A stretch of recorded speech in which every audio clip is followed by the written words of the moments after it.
Hello there, dear YouTubers. My name is King1993, and today is another day of me trying to explain another punishing Grey Raven character. And today's character will be about Nanami Pulse. Okay, so the thing is, I do not have Nanami Pulse, which is why I had to put Nanami Storm in this place here to give you guys an idea of which type of construct I am gonna be presenting in this video. Okay, now this video consists of weapon resonance and memory resonance and what is their role in the gameplay. Okay, that is the main thing that I'm gonna explain in this video. And I will also be talking about a thing that this is a beginners and intermediate guide only. This is not a meta or advanced guide because those are completely different video which I cannot make, because in order to make a meta guide I have to get a lot of materials which is not possible for me to get. Okay, so without further ado, let's get started. Now do understand that the information that are provided in this place are most of the time incorrect informations. Okay, so for example, if I were to show you the details of this place here, you will see that it is okay. For some reason this one is okay, maybe not, I do not know actually. But most of the time what happens is, most of the time you will see that these weapon are switched in this place, like this is gonna be the number one and this is gonna be the number two. Now why that happens I do not know, so I do not trust the information in this place. Now even though I do not trust the information in this place, there is another website which is also made by the Kuro Games company, and this website is called greydravens.com. Now, once you come to this greydravens.com, you will have to click on this Nanami Pulse, and then the information will be shown here. Now, information wise, Nanami Pulse is 50% physical and 50% fire damage dealer. Her ranking is S rank. She is considered as a tank class. Her weapon is Saw. Her signature weapon is Hydro Hit, and her favorite gift is Jack in the Box. Okay. Now, when it comes to the memory set, okay, when it comes to the memory set is pretty simple. Don't need to go for this pain case. Go for this main build. Now, here's the thing. When it comes to the main build, you should be putting two Einsteiner on the top, okay, and one Da Vinci. It doesn't matter if the Da Vinci or Einstein is in the left, middle, or right. It doesn't matter.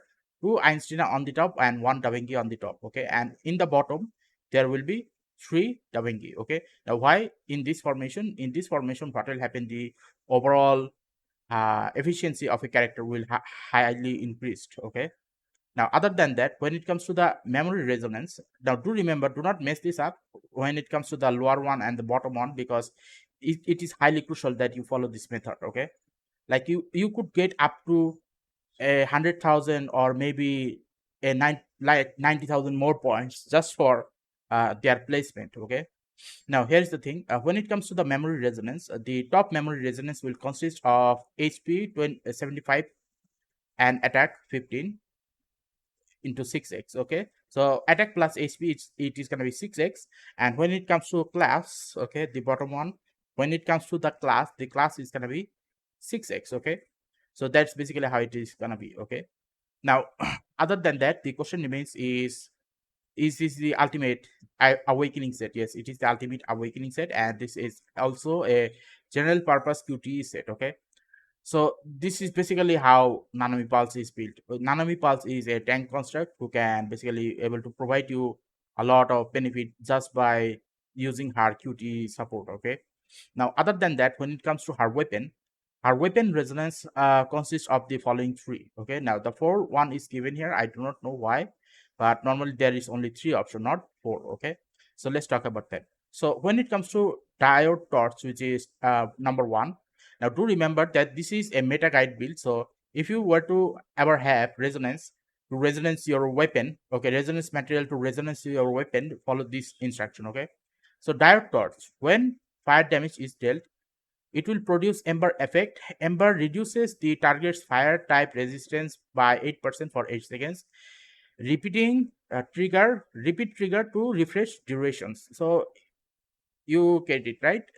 It will basically increase fire damage on the enemies for 8 seconds for 8%. Okay, or lower their resistance by 8%. Okay, the effect duration caused by tank skill increase to 8 seconds. So this is the resonant effect. What happens is when it comes to a tank class can actually use this to benefit the most overall damage output, or let's say QTE support, that is okay. Now, boundary annihilation on QTE, shields target in play for 10% of the unleasher's max HP for 5 seconds. Okay, let me explain.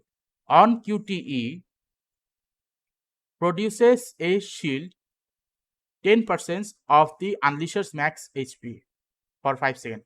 That is how it should have been written here, because that is exactly what I said, not the one which is written here. Okay, on QTE, creates a shield for the character on the field with the 10% of unleasher's max HP. So who is the unleasher? The unleasher will be Nanami Pulse, and it is going to be providing 10% of that max HP for 5 seconds. So from that point of perspective, if you gonna give attack plus HP, it is gonna be highly beneficial. Otherwise, it is not gonna be beneficial. Okay, and the last one which you will not be needing is the deadline timing.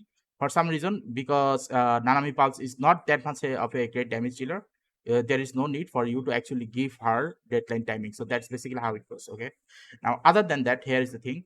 When it comes to her hidden skill or signature skill, Nanami enters overclocking state after a signature move. Okay, basic attacks will be converted into overclocking attack that deals fire damage. Fire resistance of the target hit